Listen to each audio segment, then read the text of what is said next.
The Christmas tree has been trimmed, stockings have been hung, the elf is sitting on their shelf, and once again, the internet serves up a fresh batch of hot takes. And frankly, we are just happy to do our part in this debate. Everyone's doing it, so we will too. Might as well. Yeah. Welcome to The Scaries, brought to you by Racer Co. I'm Sky. And I'm Talitha. We are proudly broadcasting from Treaty 4 territory. In each episode, we tackle alarming, inconceivable, questionable, shocking, and scary statistics relating to, impacting, and intervening with the lives of women and girls worldwide. You'll hear the scary truth, take away tools and tips, and learn about what you can do about it. And The Scaries is an opportunity to raise awareness, share resources, and use our voices as women and supporters of women to make some real change. So the opinions shared in this podcast are solely our own. So just keep that in mind. And this is for entertainment purposes only. And we may be sharing some content that could be triggering to you. So just listen with caution. As straight, cisgender, white, able-bodied settler women, we are aware of the privilege that we have, and we want to use this platform to spread awareness about the scary reality that women from around the world face in different life situations. Why? Because sometimes nothing is scarier than being a woman.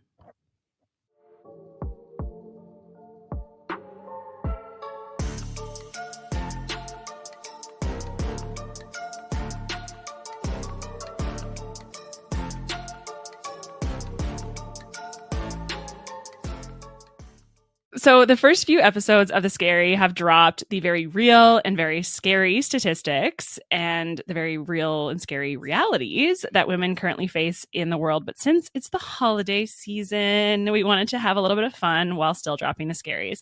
Hence why we have a Christmas tree and I'm wearing a hat and we're wearing very festive colors. It's the most wonderful time of the year for some people, allegedly. And Christmas music and holiday music is everywhere right now, in the malls, in the car, on all the socials. Like everyone and their dog is doing a dance to social media on social media to Christmas songs. So whether you love holiday music or not, the lyrics are ingrained in our brains from a very young age. But have you ever really listened to what some of these commercialized holiday songs are about? Today, we will be chatting about the lyrics behind a couple of holiday classics that have sexist undertones and sharing from both sides of the argument as to whether they should be canceled altogether or reclaimed as feminist anthems. And you can be the judge at the end of it. But before we get into the nitty gritty around these songs that we'll be deconstructing, we have to do a holiday edition of Would You Rather. The holiday edition. This time she's on the spot. So, yes. Okay, to start us off. Okay. Would you rather be the voice behind the most famous Christmas song out there? Okay. Or be the person that the song is about? Oh, 100%. I want to be the voice of it. I want to be the Mariah Carey. Yeah. I want to be the Bing Crosby, the Frank Sinatra. Yeah, even if it was a song that you were like, this is not like, oh, I don't care. A good song. Yeah. Doesn't matter. You're still the voice. Yeah. I feel like that happens like probably a lot of times. That people are like, I didn't really think this was going to be popular, but whatever. And then it was like all of a sudden huge. Yeah. I want to be the like Mariah Carey, it's time on like whatever November 1st she starts launching it. 100%. Love it. I agree. I'm the same way. I love like, I'm all about the for sure. singing. Yeah. Yeah.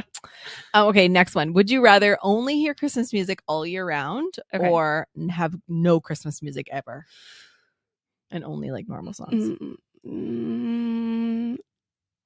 I'm going to say have Christmas music all year round. I just don't know. Like, I know that it can get annoying, but there's also like enough repertoire. And also Christmas music gives me like that certain feeling. Like it's like, yeah, you know, without it, I can't imagine Christmas without Christmas music. No, exactly. Like just not I would risk the 10 months of the year with Christmas music versus like not having Christmas music at Christmas time. And there's totally enough genres of Christmas music too to like have like a rap Christmas or like a chill, a piano or whatever it is. Like, absolutely. Totally. Yeah, there's enough to go around. Yeah. I think that, I need the holiday songs. Gotta have it. Yeah. Okay, last one. Would you rather only have the original Christmas songs that were written like in the 40s and 50s that we'll be going through today, or have none of those and only have today's modern Christmas songs? That's hard. I mean, Okay, so I actually spent the entire day today listening to like the old crooners, like Yeah. Dean Martin and Frank Sinatra and like all those guys singing. And there's just like something so smooth and wonderful about it. So I feel like I'm going to stick with the old ones, although there are some like problematic themes that we will discuss. But I think I'm going to go oldies. Okay. What do you think? I mean, there's some good like new ones. Like I think I'd go like modern, just because there's so many remakes of the songs. Totally. And I guess I'm not really attached to the voices as much as I am about like the lyrics. And like the tune, because it's like ingrained in my brain. But, like Rascal Flatts and Justin Bieber and like all the remakes. Michael Bublé, who will go through today, has lots of remakes. He seems to be the problem, but he's still like amazing. Such a good voice. So I don't know. I think like I'd go modern. The Justin Bieber holiday, whatever it's called, Mistletoes, Kissing You. So good. I was listening to it today.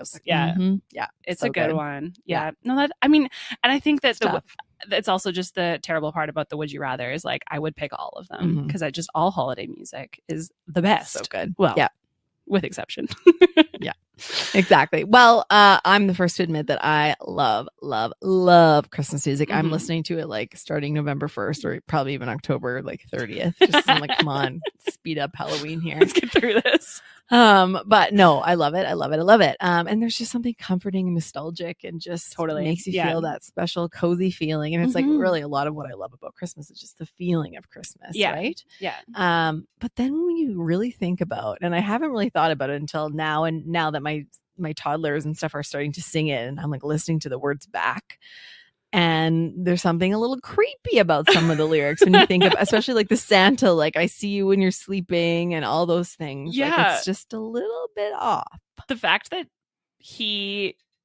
no one has ever seen him and he knows exactly what you're doing at all times, and he breaks into your house every year. He eats your food, checks on you when you're sleeping. Like he knows everything. It's just like, it's a creepy thing. And I used to scream bloody murder when my parents used to make me go sit on Santa's lap because I was like, absolutely not. And then we actually took our son to go get pictures with Santa, and same thing. And I was like, I don't know why I'm like making you go through this, all for like the memes of him. And then he was just screaming in the picture, and I was like, this is what we will remember forever. Yeah. But classic. It is totally creepy, and there's just like a lot of pressure too with him. Like he's like, and I mean, I'm going to do this when my son gets older. But when they're like, I'm gonna call Santa, and like I'm gonna tell him that. I've used that. I'm not gonna lie, I use that all the time right now because it works, and I know it's not at all the correct parenting things, but oh man, whatever. You do what you got to do to get through the season. No judgment. Exactly. So the songs that we're going to be talking today about are really products of the time that they were created. Like I said, they're kind of 40s, 50s, that era. But that doesn't make the fact that a lot of what we're going through will be sexist, capitalist, really ignorant themes. Doesn't make them okay. No. So especially when we keep singing and listening to these all year round for years and years and years and decades and decades and decades. Yeah. And we are, like we said, kind of tone deaf to it now because we just have been singing it for so long. You don't even really think about what we're saying. So because we're numb to it, it's really hard to ignore these songs and kind of like put them out of our brain when we've become ingrained to them. We've grown up listening to them, or that they have memories attached to them. So we're not asking you to stop listening to these songs altogether, just being aware of what's being said, being aware of the ears that are listening to these songs as you play them, and just being a little bit more conscious of that active listening of songs in general, which I'm sure we'll be going through more other types of songs in the future. Stay tuned to the 90s in another episode. But so just consider that the historical context when you're listening to songs is what we're hoping for today. Yeah, absolutely. So why this topic? Well, the relationship between popular holiday music and the objectification and sexualization of women is complex and multifaceted, aka shout out to the 90s, and is often influenced by cultural norms, obviously, like so what's happening at the time, historical context, and individual interpretations. So music it's poetry. It's what you take of it. So this is just us going through it and presenting the history and all that sort of thing, but it is up to an individual interpretation. So don't come for us. When we refer to sexualization or sexist undertones within these holiday songs, we are referring to the lyrics specifically or the themes that can contribute to the objectification or sexualization of women. So some pieces may contain suggestive or stereotypical portrayals of women, emphasizing physical appearance or romantic pursuits, which can perpetuate gender stereotypes and reinforce certain societal expectations, because all we really want is a boyfriend, right? Mm-hmm. So every Christmas song, yeah, right? Just gotta unwrap that gift. So it's important to consider the historical context, obviously, as we have these discussions, and the evolution of societal values when we analyze these songs. Some holiday music reflects cultural norms from very different time periods, which is true of the songs that we are going to dissect today. And that what might have been acceptable or even considered entertaining in the past may be viewed differently through a contemporary lens. So oftentimes the objectification and sexualization of women was a joke. So that is something that we'll be looking at and considering as well. For sure. And I would say in recent years, the more and more like these topics are becoming more, we're aware of them. We talk about them. They're being more discussed. They're not the norm, or we're changing those norms. Yeah. We're having more discussions, and we're seeing more changes to these songs, or more remakes that are in the positive direction, which is great to see. So like, and we'll talk about some of the artists that have reimagined some of these classic songs in a positive and sometimes not so positive way. But the fact is we're seeing changes. We're seeing people recognize that this is not okay, which is a great thing. So yeah. Exactly. Things are shifting and going, to a nicer way. Yes, totally. So let's review before we get into a couple songs we'll be getting into in depth. Yeah. Let's go through a couple of the factors that really have led to the perpetuation of these songs, and really the fact that they're still around and we're still singing them and still everywhere, but they have not the best messages. Yes, totally. So I'll maybe start with a couple and then I'll just pass back to you. Okay. So one of the first factors we have to consider is the time period and the societal norms, as I kind of mentioned previously. So many holiday songs that contain elements of objectification or sexualization of women were released during the mid 20th century. So like the 40s, 50s, 60s, again, what we'll be talking about today. And if you listen to the Barbie episode, so you should listen to the Barbie episode, you'll get a look at what was happening at the time in terms of political and societal shifts. So again, what women were facing at that time and kind of how it makes it even more problematic. We are extremely aware that things were different then, and it's something we're not ignorant of. This era had distinct social norms and gender roles that differed significantly from contemporary perspectives. And honestly, like, thankful that we are moving forward in some way. 100%. It may be slow and it may be challenging at times, but there's still forward movement. And during this time, certain attitudes towards women, relationships, and societal expectations were reflected in popular culture, including music. The other piece that another factor, that we want to look at is and consider is the evolution of cultural values. So obviously, as societal attitudes and values have evolved, so has the interpretation of these songs. So what was once considered playful or innocuous in earlier times may now be viewed critically due to changing norms and heightened awareness of gender equity and representation. And some other factors include two more factors we'll go through are just the sheer commercial success and entertainment factor. So a lot of these holiday songs, despite having those elements of objectification and sexualization, were catchy. They were festive. They were fun and upbeat. They were different than the typical Christian, religious Christmas songs that really make up the bulk of the clout, like their original Christmas songs. So yeah, there was commercial success. The audience were all for them. And because of that feedback, or that acceptance and demand for these types of catchy tunes, they've continued on. Why? Why? Because sex sells. Sex sells. Sex sells. It always has. Always will, I guess. So yeah, that's one factor. And then the last factor is just artistic expression and historical context. So artists, a lot of times in these times and still today, create songs as a reflection of the time that they lived in, intending them to be playful and romantic, sometimes pushing the boundaries of the norms of the day, which we'll go through, but not intentionally trying to objectify or sexualize women. That's not their intention, even though it may happen indirectly. So yeah, that's another piece to keep in mind as well. Yeah, absolutely. So with all these factors in mind, these 4 factors we just went through, keep those in your brain. But we're really going to share both sides of the perspective or the, I guess, debate on a couple 2 primary songs, which we'll get into a second. But we really want you to be the judge of what your view is. And we'll share our thoughts at the end of each kind of review. But yeah, let us keep these in mind and let us know what you think at the end. Yes, please do. As we mentioned, the opinions are always just our own, but we would love to hear yours as well. So let's start out with one of the most widely known and arguably rapey songs, Baby It's Cold Outside. So let me just paint a picture for you, shall I? So who doesn't love a festive holiday tradition? The Christmas tree has been trimmed, stockings have been hung, the elf is sitting on their shelf, and once again, people are debating whether Baby It's Cold Outside is a song about rape and consent. Every December, the internet serves up a fresh batch of hot takes about Frank Loesser's 1944 jazz standard. And frankly, we are just happy to do our part in this debate. Everyone's doing it, so we will too. Might as well. Yeah. So the vastly different ways people hear the same short song have set off this annual internet battle over its feminist merits. While it's impossible to say for certain when listeners first noticed and paid attention to this kind of back and forth creepiness, the earliest known article on the subject that was published was actually in 2004 by Canada's National Post newspaper.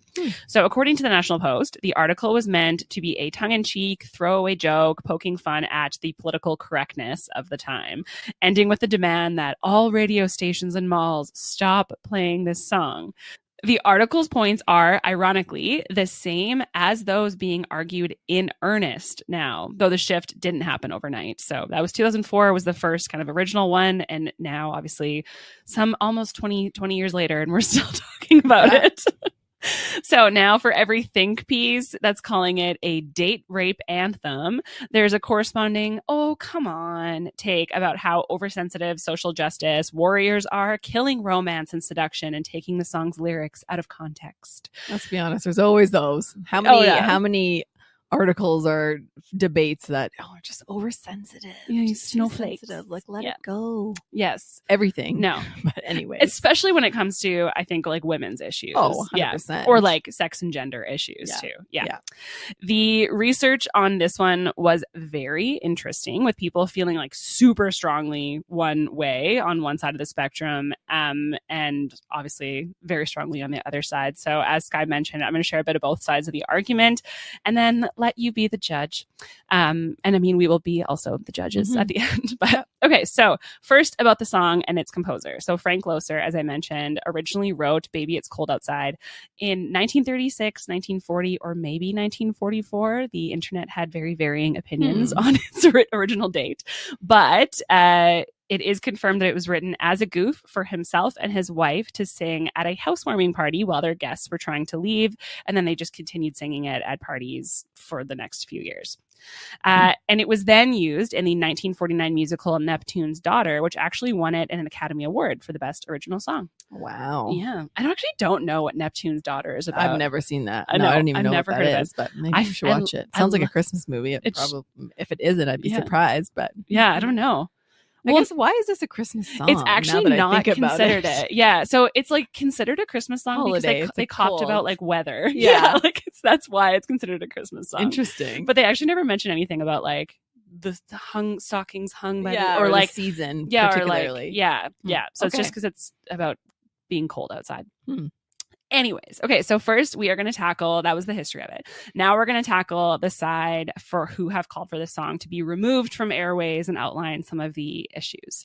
So when you first hear it, the song seems like a cute, flirty call and response duet between a man and his lady friend who are debating whether she should stay the night. So on the one hand, what would her parents or neighbors think? On the other hand, it's just so cold outside.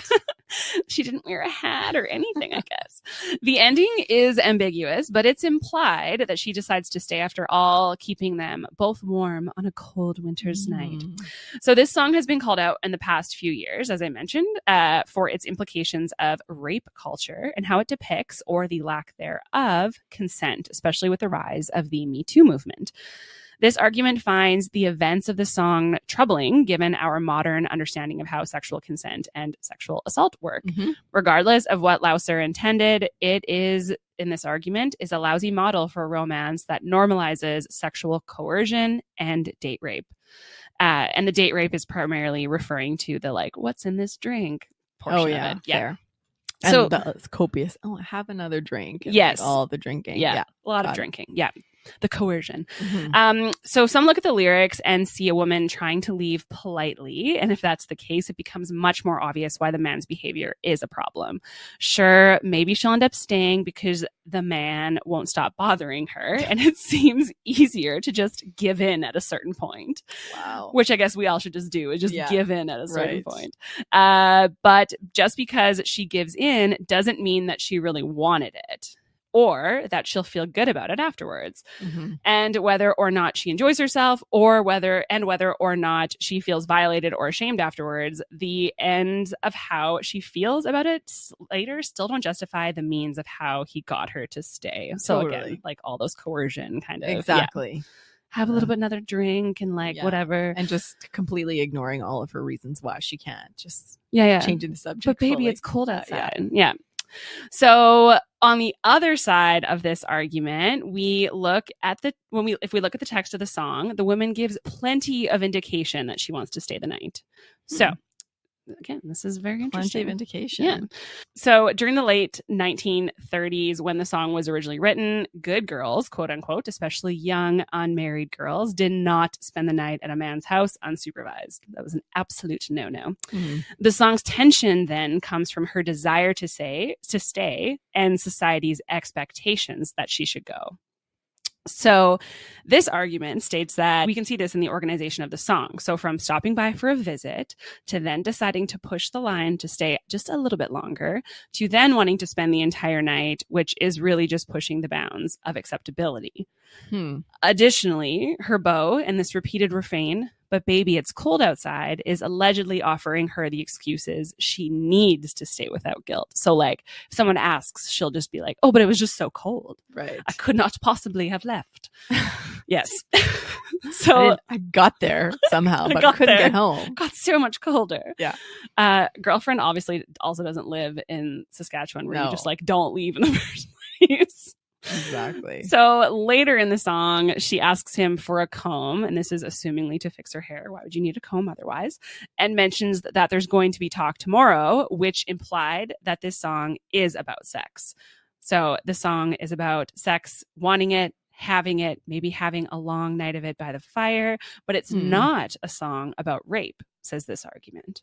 It's a song about the desires even those good girls have, but weren't supposed to have in the 1930s, 40s, and 50s. I feel like, how do they know that she desired that? Like in everything that she said. I mean, clearly I can imagine that would be like a societal norm, but how can we read her mind that, yes, she actually, her words said no, but her brain said yes. Are we in her brain? Like, I don't know. I just can't get on board with that. We knew exactly what she was desiring. No. Okay. Yeah. I mean, I think this is also just like those factors that we have to consider, is like those individual interpretations as well. So that is, I mean, maybe she did want it, but maybe also she didn't.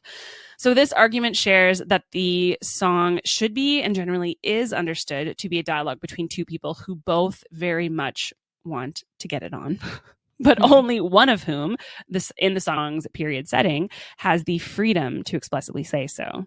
So the man's is allowed to have sex. Yeah, exactly. Yes. So there's where we see the sexist piece still. Yeah, like it still exists. Yeah, exactly. So I guess whether the song is about rape or not, there still is this like double standard of 100%.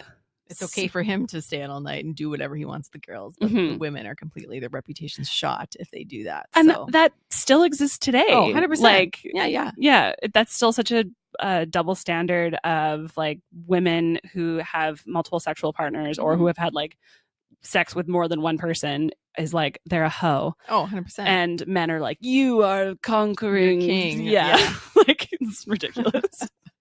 Anyways, so this argument goes on to state that what we are hearing is a woman's internal struggle as she determines if she is strong enough to face the public ridicule that will follow when she chooses to defy social norms. So again, it's that like societal, like, I don't want to disappoint my parents and like embarrass everybody because I stayed over to boy's house. Mhm.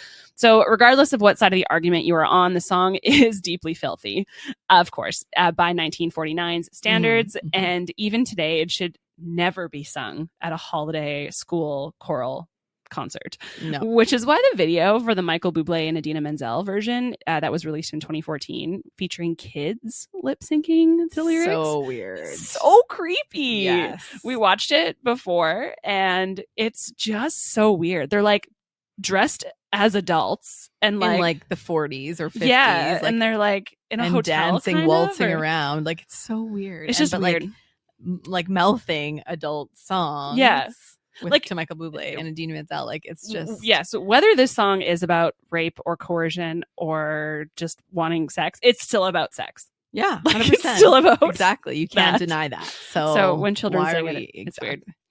But anyways, the pro Baby It's Cold Outside of the argument shares that Frank Lauser wrote a feminist leaning anthem that holds up pretty well as a sex positive period piece.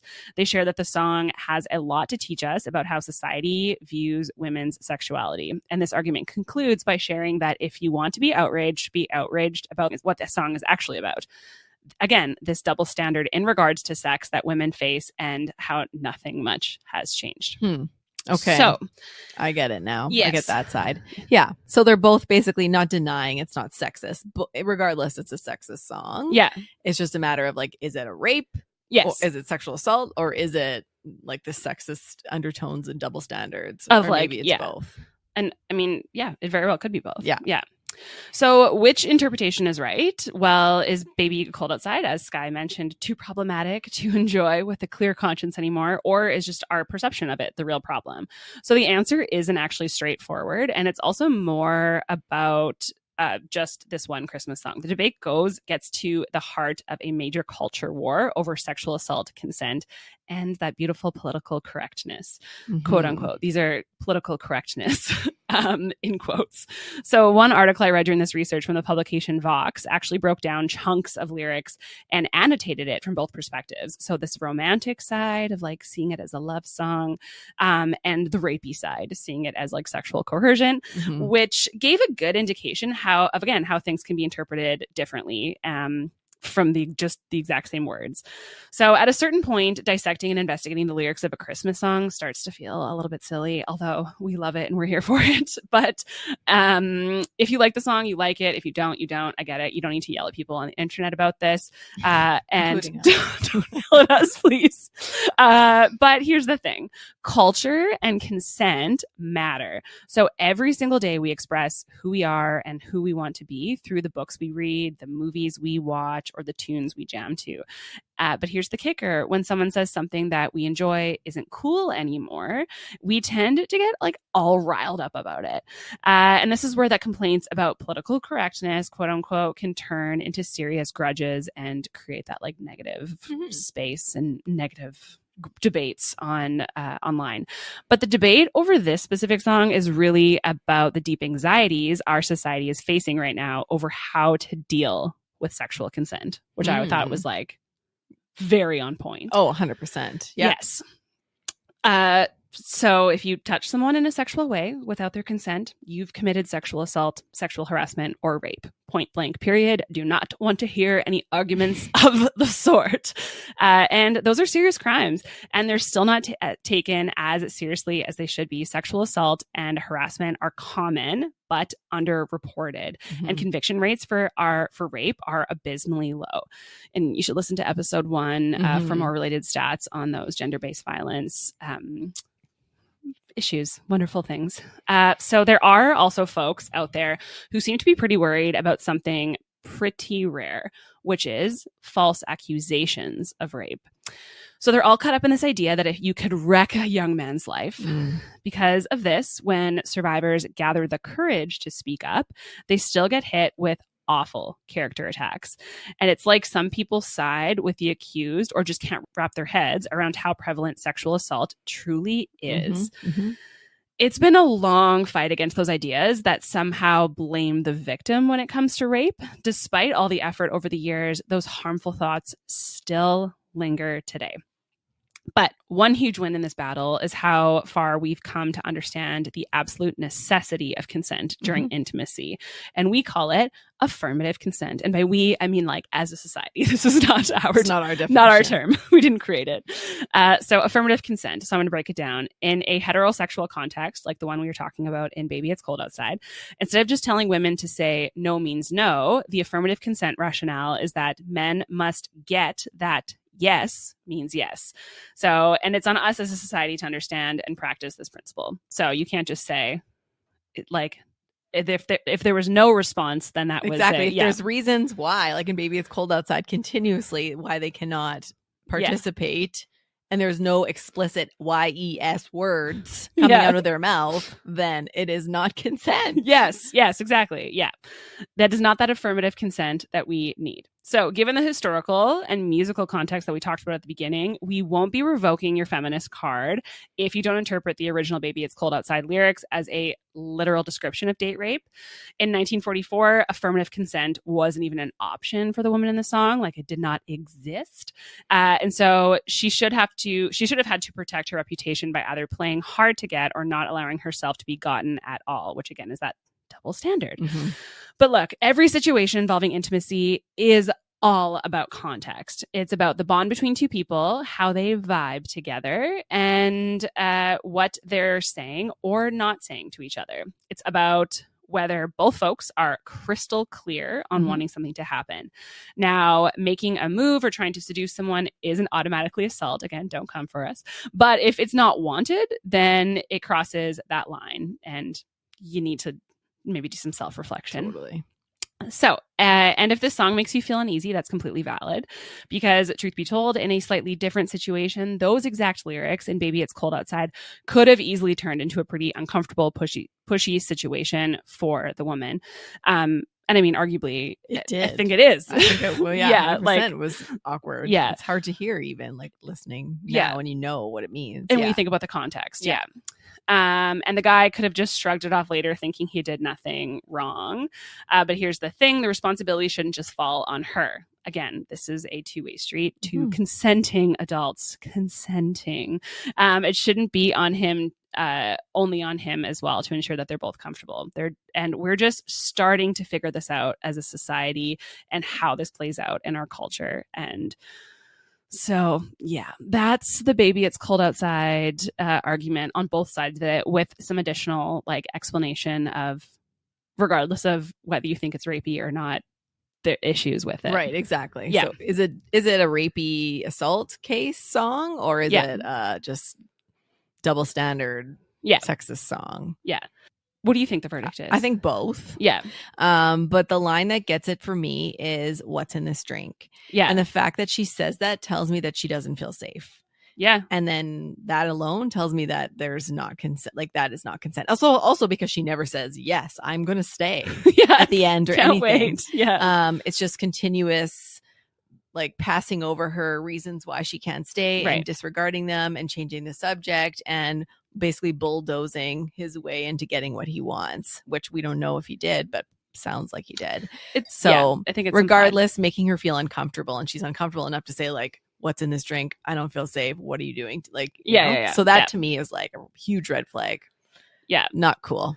Yeah, I think I definitely agree that like regardless, it's definitely a song about, well, I don't think they intended it to be about this, but like now it's coming across as that still remaining double standard of like women are not allowed to be sexual except for, and then the next song that we're going to talk about, you're going to see that it's still not allowed, but that women aren't allowed to be sexual and like be sexual beings and have sex and want sex and all of those things. And so then when it happens, it's like she has to, even if she wants it, she has to pretend like she doesn't want it. But then even that is like, what?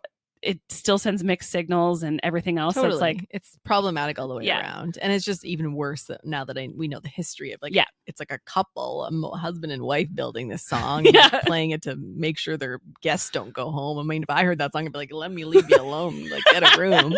Right. Or maybe like, let me call the police actually. Yeah. But like, I would be like, are you safe? yeah, exactly. Like, do do you you- need me to like, Maybe I should stay. right. Like, So I I don't don't know, know. like the purpose behind it, this goof that they were trying to do, I'm like Yeah. not so sure about Yeah. that. So anywho, Anyways, let us know Mhm. what you think and feel, and share your own opinions on it. We'd love to hear it.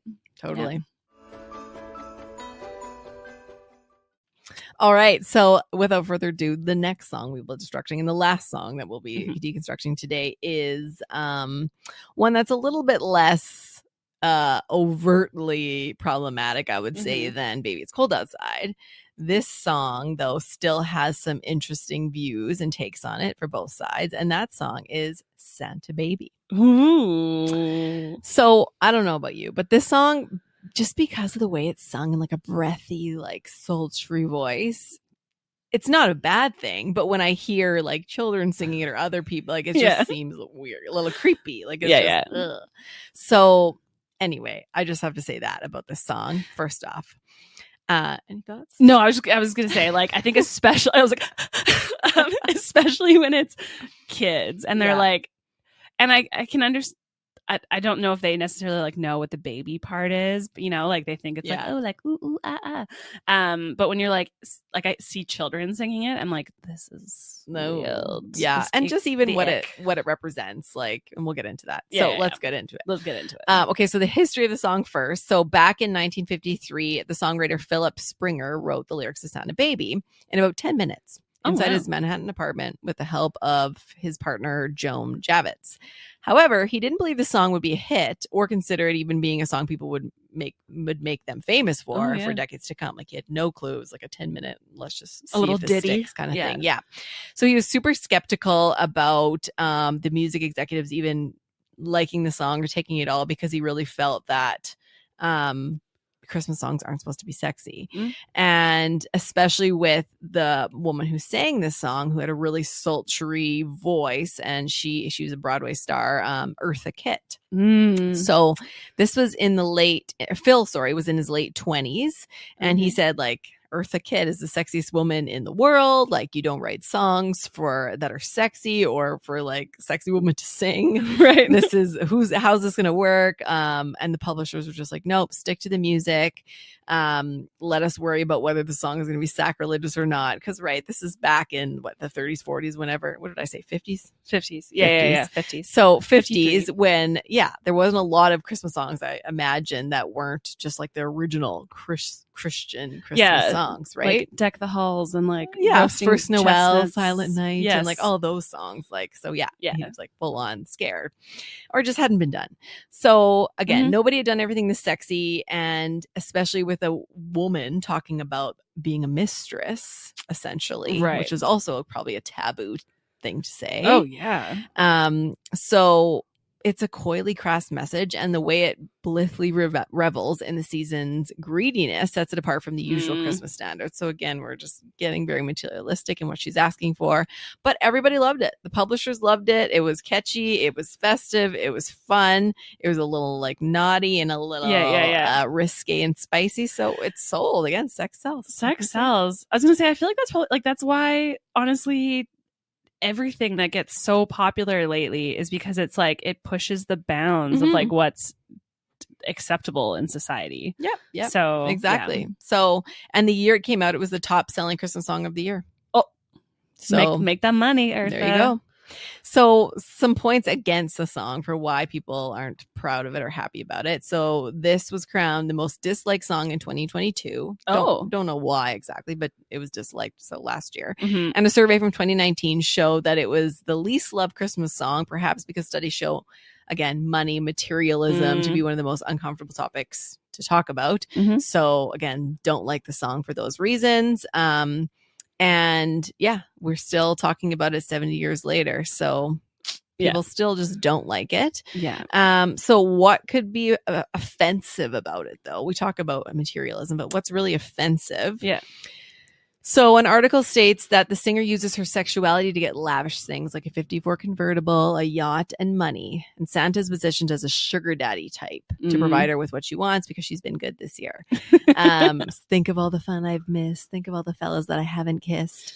So she's been keeping herself for her Santa baby. Right. So very naughty, very I guess the way it just positions Santa in like the sugar daddy ideal, right? And like cheating in general.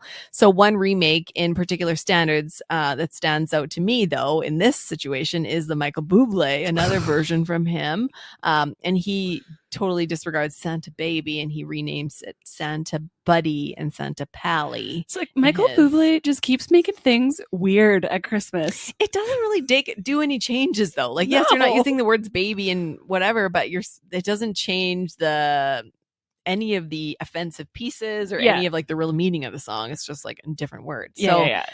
I don't know why he continues to perpetuate these problematic songs. I have no idea. I mean, he's got a great voice, but come on. So it's super awkward, the changes that he makes, and he makes them like almost more masculine because he's a man singing it. So he moves things like, what do I have here? So the desired gifts to tickets to sports games instead of decorations. Because men hate decorations. Right. Yeah. And instead of a ring, he says, I don't mean on the phone. He wants one little thing, cha-ching. I don't mean as a loan. So yeah, he's just again, doesn't really do any massive changes or make it any better or any more progressive or of the time. It's just, changing a couple words. So yeah, instead of using the gender switch or his gender switch to reduce the gender roles in the song again to make it more progressive, Boulé's song highlights them in a discomfort wanting the girly items. So he just changes it from a light blue convertible to a steel blue convertible. Right, again, because light blue is not so girly. Yes. So yeah, it's just weird. It's a weird take on it. But on the other hand, in 2018, Miley Cyrus lit up the internet with her headliner, or her headline writer called a feminist rewrite of the song. And she debuted on the Tonight Show, and she explained that she was uncomfortable with the Christmas classic original lyrics from 1953. Right. Straight out. Of course she would be as a woman, let's be honest. Bublé had no idea. No. And so she basically redoes all the gifts and she exchanges them for actual things that she doesn't need, or we'll give you some examples. So she asks, am I saying I'm going to hook up with Santa if he buys me all this stuff? Which is a fair assessment interpretation. She performed the updated version. She asked Santa for men to stop talking over her and grabbing her ass because she could buy her own stuff. So straight up, like actually making a point of like what a lot of women, we don't need a bunch of men to buy us stuff or a sugar daddy. Yeah.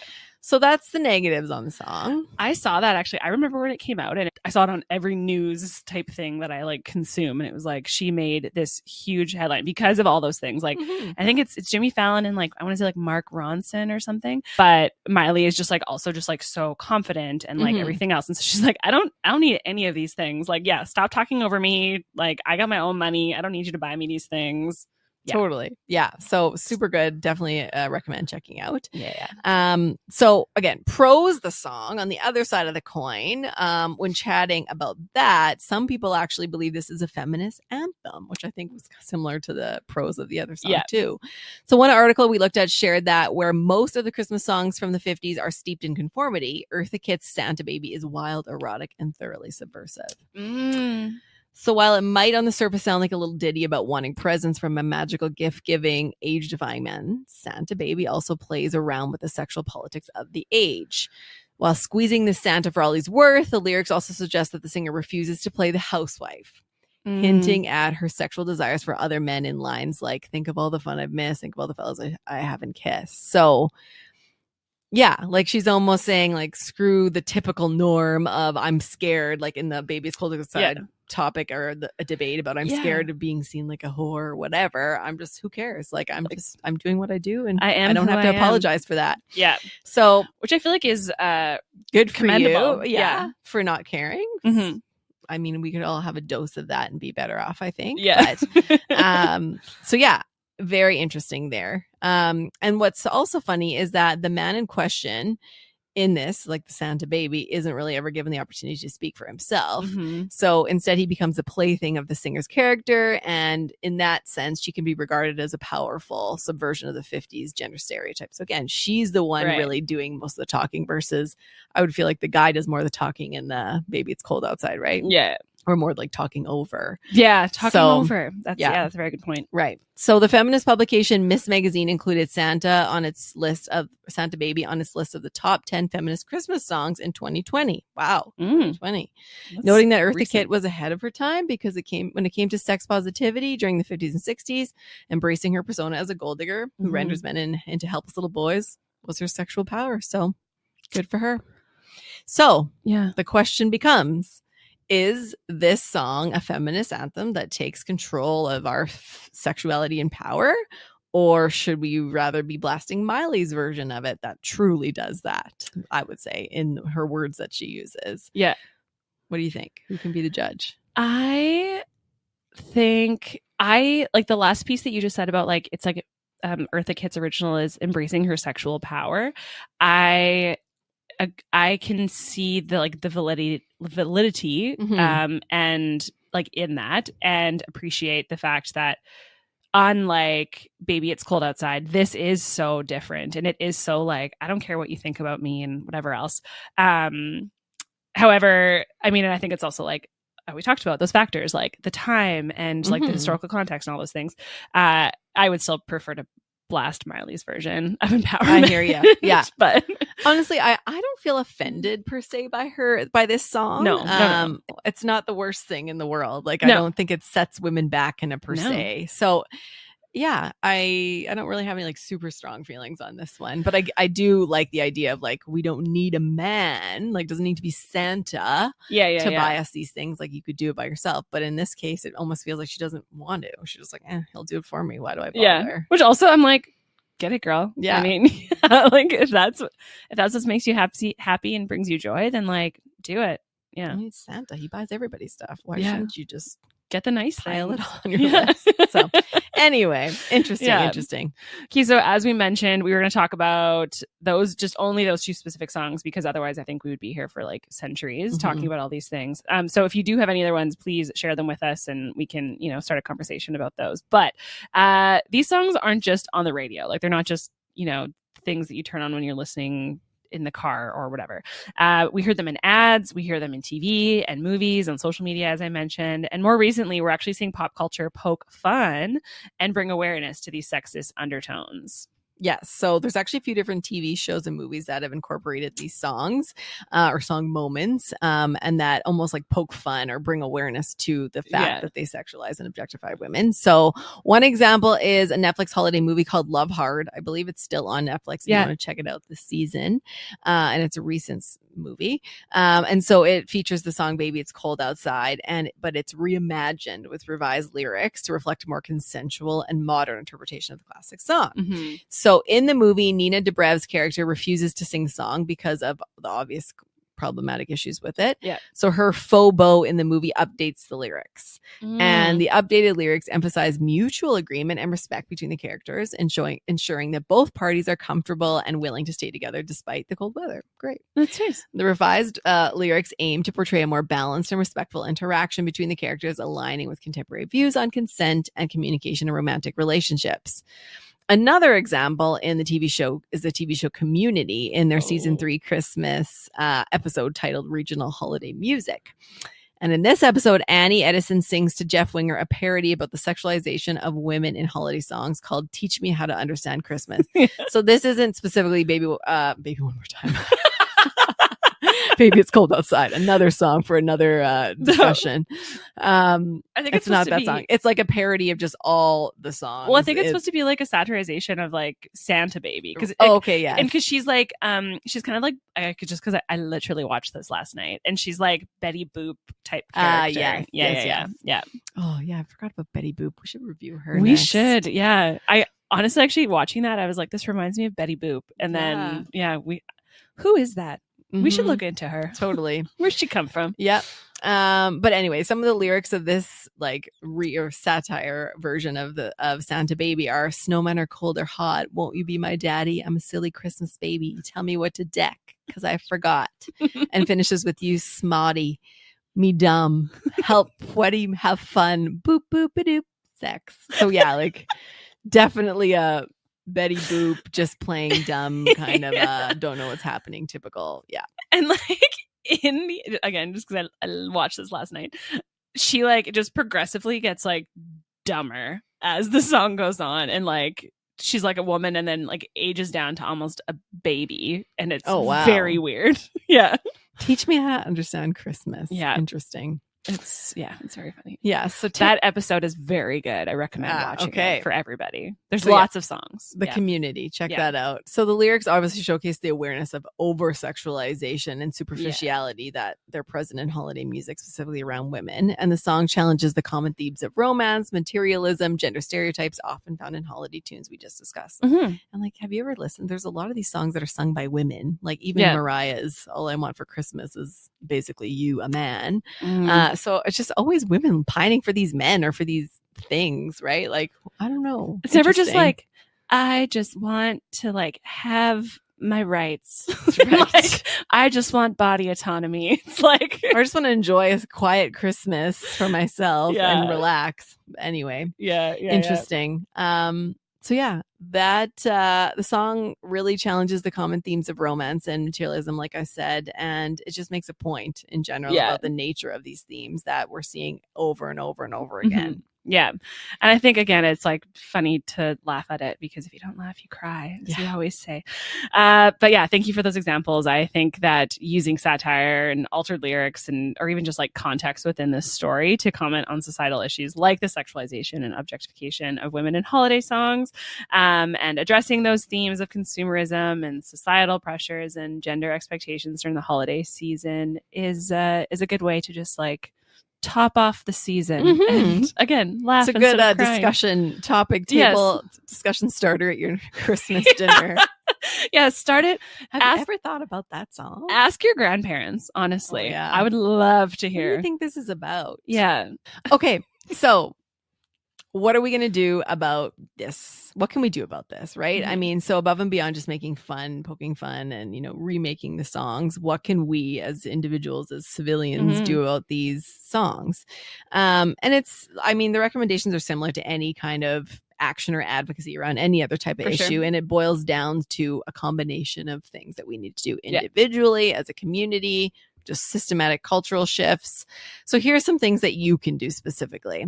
The first is just raise awareness and educate others. So again, have that conversation at your Christmas dinner or after Christmas dinner, or whenever. Talk about it. Talk about what you think it means. Talk about with your family, your friends. Bring up the blogs, bring up the articles, share them on your socials. Just encourage the discussion about it. So just more awareness about it. Another one is critical listening. So encourage people to listen critically. And this is all songs, not just Christmas songs, but in general. Be more critical about what you're listening to before, so we don't continue to perpetuate or allow this types of sexualization or objectification of women that still is very prominent in a lot of certain genres of music. We need to just have that critical listening, especially when there's little ears around, and support alternatives. So there's lots of remakes, like we said, some positive, some kind of weird, but try to check the positives or the fun ones that are progressing these issues forward and changing the norms. Lobby for changes. I mean, if you really, really just have a distaste in your mouth or really, really feel awful about hearing these songs, like the ones we chatted about, talk to your radio station, send them letters, talk to them about more inclusive guidelines around what should be played on air, the malls, whatever. You can send those in, and I'm sure your local stations will listen to you. And the last piece is support organizations that support women. And I know a couple. Raise Your Community would be a great one to start, but really continue to support those groups that are changing those norms, fighting against those norms, advocating and advancing for change. So, and just remember that change often occurs gradually. This isn't going to happen overnight, and it requires collective efforts, like I said, from individuals, communities, and the media industry in this specific example. So by actively participating in conversations and promoting positive alternatives, you're contributing to creating a more respectful and inclusive cultural environment for all. Absolutely. So with that, thank you for joining us today as we confronted these terrifying but real, scary holiday songs impacting women and girls. Stay tuned for more ways to make a positive impact, and together we can make the world a little less scary for women and girls. Our next episode, we're going to be wrapping up 2023, the good, the bad, and the ugly. So stay tuned for that. Yes. And make sure to follow us on Instagram at RaiseHerCo and at scaries.podcast and on TikTok at RaiseHerCo. And remember that change starts with awareness and action, like we've shared today. And just thank you for being a part of the Scaries community and making this world a little less scary for it to exist as a woman. And Merry Christmas. Merry Christmas. Happy holidays.